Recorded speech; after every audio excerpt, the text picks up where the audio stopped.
Have you ever noticed that your joints seem to have their own weather system?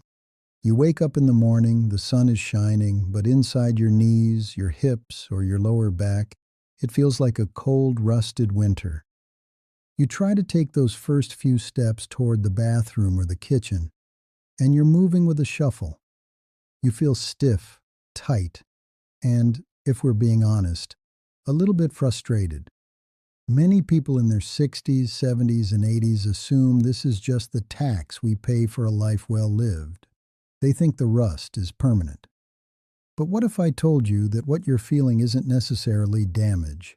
It actually has a biological name: morning gelling. Think of your joints like a high-performance engine. When that engine sits cold overnight, the oil settles and thickens. If you try to redline that engine the moment you turn the key, it's going to complain.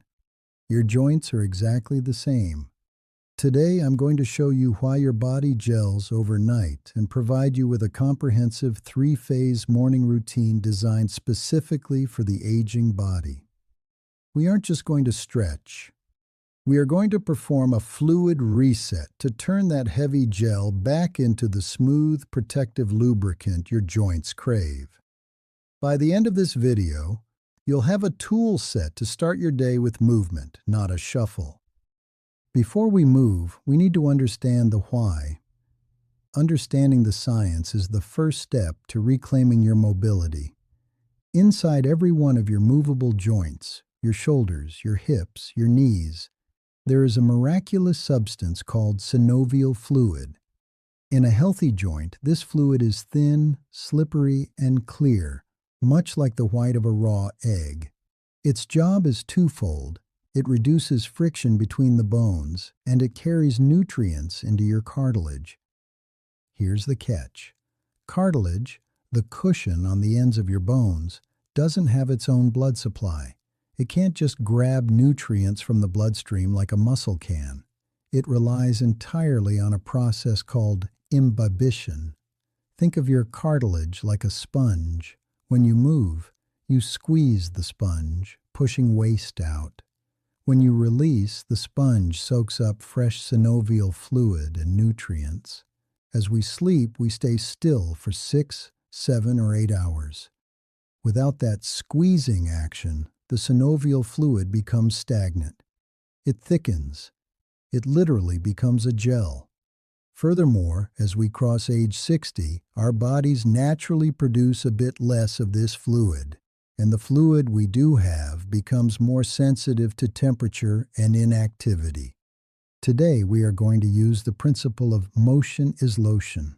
We are going to gently pump that sponge, refresh that fluid, and signal your nervous system that it is safe to move. This video is for educational purposes only. Always talk with your healthcare professional before making changes to your physical routine, especially if you have had joint replacements or recent surgeries. Phase 1. The in-bed wake-up. We begin Phase 1 before your feet even touch the floor. This is about waking up the nervous system and starting the fluid flow without the stress of gravity. Movement 1. The rhythmic ankle pump. While lying on your back, extend your legs. Slowly point your toes away from you, then pull them back toward your shins as far as is comfortable. Don't rush. We want a rhythmic 2-second count in each direction. Why this matters. Your calves are often called your second heart.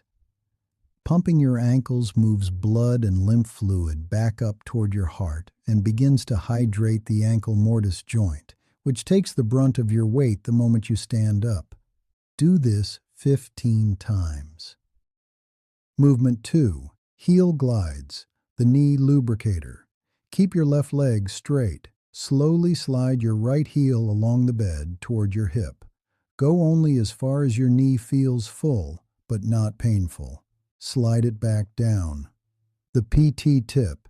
If your sheets are sticky, you can do this in socks to help the slide. We are lubricating the track of the knee. Complete 8 gentle repetitions on each side. Movement 3.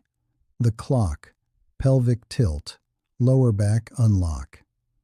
This is the most important move for anyone who wakes up with a stiff lower back. Imagine a clock face sitting on your lower belly. Your belly button is 12 o'clock and your tailbone is 6 o'clock.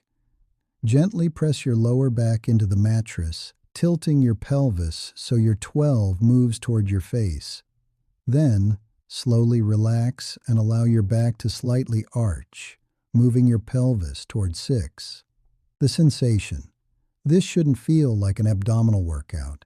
It should feel like a gentle massage for your lumbar spine. This movement hydrates the intervertebral discs that have been compressed all night. Repeat 10 times. Phase 2. The hydration and equilibrium reset. Now we transition from lying to sitting. This is a critical safety moment.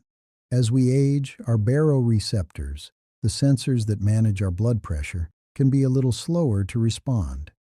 Sit on the edge of your bed for a full 60 seconds. Do not rush to stand. While you sit, I want you to do 2 things.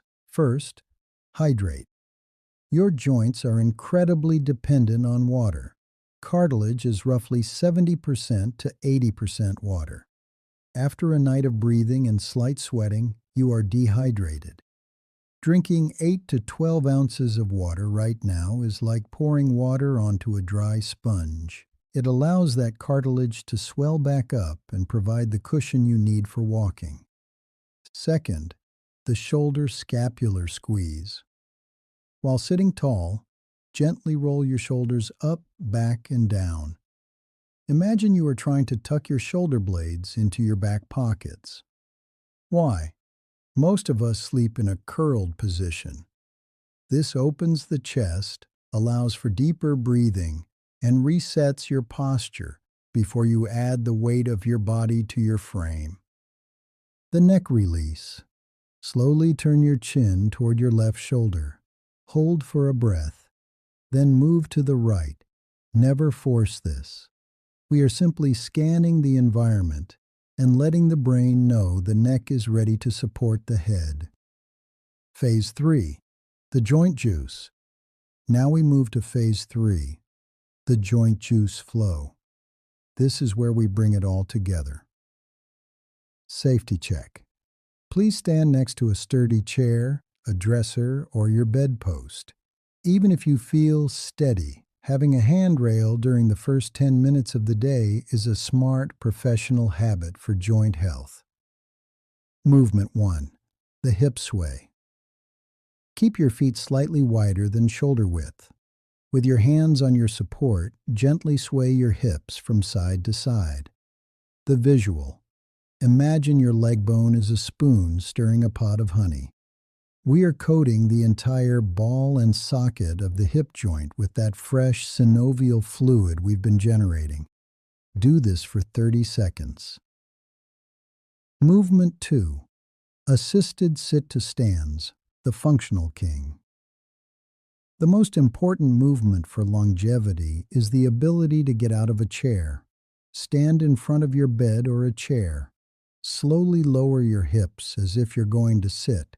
Then, before your weight fully settles, push through your heels to stand back up. The modification. If your knees click or ache, only go down 3 or 4 inches. Use your hands on the chair arms for help.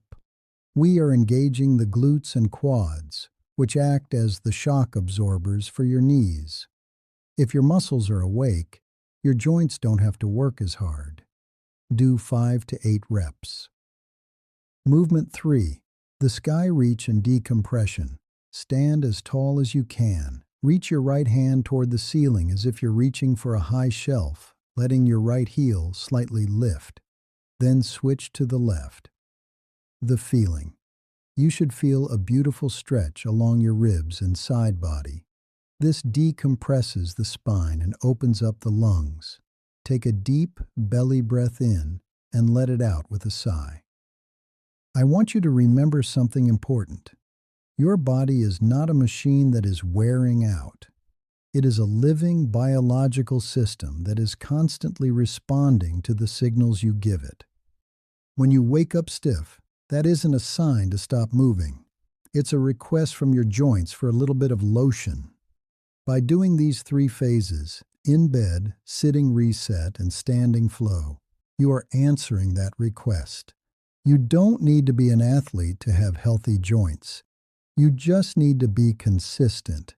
If you do this routine every morning for the next 7 days, I promise you will notice a difference in how you feel by the time you reach the bottom of your driveway or the end of your hallway.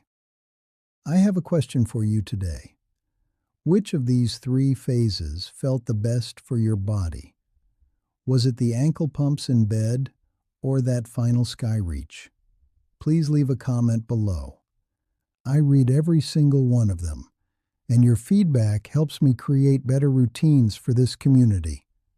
If you found this explanation helpful, consider subscribing for more calm, easy to understand information about pain and movement after 60. Take care of those joints. They've carried you through a lifetime of memories, and with a little bit of lotion, they'll carry you through many more. Thank you for watching.